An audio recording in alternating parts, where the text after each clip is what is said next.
Been attending North Star Church for a little over a year now. And David asked me to come this morning and share my testimony with you guys, just to talk a little bit about my life and what the Lord has done in my life. And so I'm overwhelmed just, for the opportunity to do that, just for... I'm honored, basically, that I would be asked to talk to you guys, and also just thinking back about my life and what the Lord has done in my life over the last couple of days since He asked. It's just very overwhelming to me to think about, just where He's brought me from. So I'm just going to start from the beginning. I was raised in a Christian home. I feel very blessed to come from godly dad and mom's side of the family, grandparents, cousins, aunts, uncles, all Christian people. So, that was now I know that was a huge blessing in my life. So I grew up knowing about Jesus, accepting Him at a young age. But, like life is, things happen in my life, things that hurt me, things that confuse me, things that I didn't understand. And I got... through being hurt, I got confused. Things got distorted in my mind about, where love came from. God put inside of me a desire to love Him. That's one of the best things that He did for me as far as all the blessings He's given me. I mean, He gives it to all of us. He gives us a space inside of us that longs for Him. So He gave me that. And like I said, through the course of my life, that got... what sin does with what God means for good, it perverts it and distorts it, and that's basically what happened to me. I got some things out of, distorted. And so I knew I wanted to serve Jesus, but I also was attracted to the things of the world. As I got older, I was mischievous, and I wanted to find out, about all these things I wasn't supposed to do. I wanted to know what those things were like. And I wanted to know why I wasn't supposed to do these things. Why am I not allowed to do these things? Because it must be fun. It must be something if I'm not supposed to do it, right? So as I continued with sin, basically, I was looking for the good things God had for me in the wrong places. The regret that I have in that is that I've spent about half of my life basically trying to fill this thing that God put in me for Him with everything else that I could find. So I did that as a teenager, through my 20s, and basically now that I look back at it, I realize that the way that God has been in my life, He has allowed me to, he doesn't force His will on me. He allows me to follow my own will. And I see that the whole time that He was with me, that He loved me, but that He wasn't going to force Himself on me, that He was going to let me find Him on my own.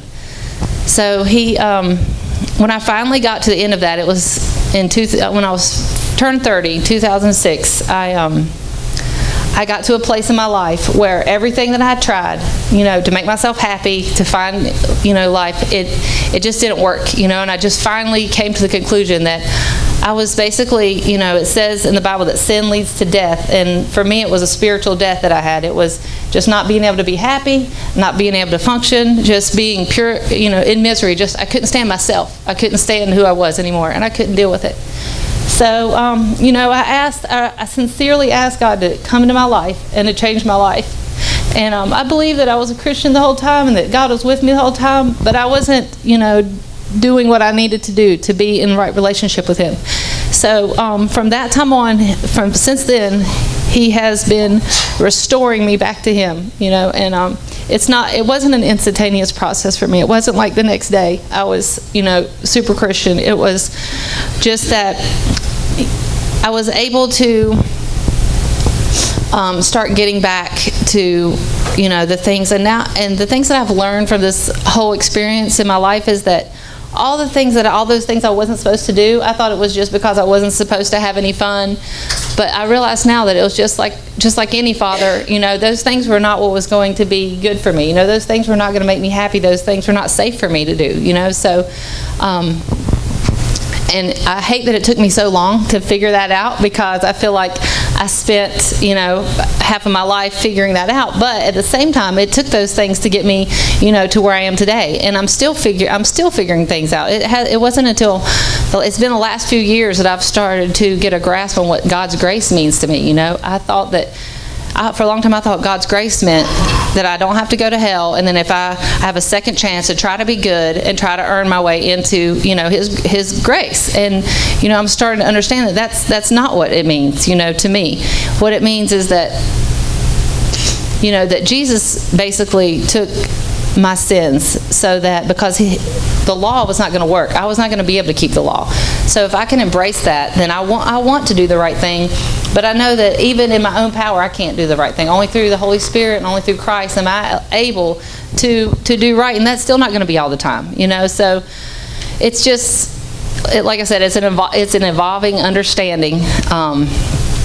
And I'm super grateful. Like I said, even though I regret what I've been through, I'm super grateful because God doesn't waste any hurt. He doesn't waste anything that happens in our lives. And He has totally used all the bad stuff that I've been through for me to be able to use that to help other people, because people, bad stuff happens. When sin entered the world, people got hurt, So He uses the things that, the enemy meant to harm us for good. And He has totally used every hurt that I've been through in life. And now I'm in a recovery program, a Christ-centered recovery program for people with hurts, habits, and hang-ups, because, we all have that. Christians have that. And, a lot of people think that Christians are not supposed to have those hurts, habits, and hang-ups, but we do. So now, that's just one way. And there's so many other ways that I'm able to be able to identify with and comfort other people that are going through stuff, and not just think, because it's easy for us to see someone who is,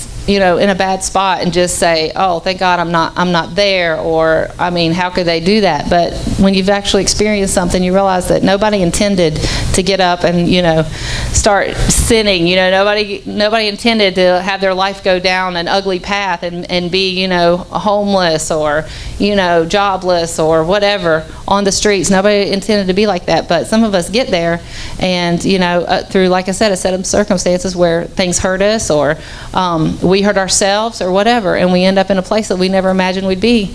And I'm just so grateful that God loved me enough to bring me out of there, so that I do have a testimony to say, through Christ, He never left me, He never forsook me, but He did let me come to the end of myself. He did give me enough space to experience the misery of what the choice that I made to follow. I chose to follow that path, and He let me experience the consequences of that sin. He let me feel that, like I said, that spiritual emptiness, like just spiritual aloneness, where I was able to say, okay, I'm ready to see what You have to offer. And, like I said, as sorry as I am that it took me that long, I'm just so grateful that it was there for me, and that I was able to come back and be able to say, yeah, thank You for never leaving me. Thank You for always being there. And I'm grateful for having this evolving, basically understanding of who He is to me. And basically that's a loving Father that never leaves me, never forsakes me, and, uses all the mistakes I make, for His good, because I'm His, and that's that grace thing that I'm figuring out. I'm His child no matter what.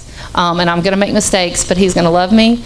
And, once I can get a hold of that realization, then it just makes being a Christian a lot more fun, instead of, you can't do this, you can't do that. But, God's going to love us no matter what we do, and He's going to help correct us. So, anyway, thanks for listening.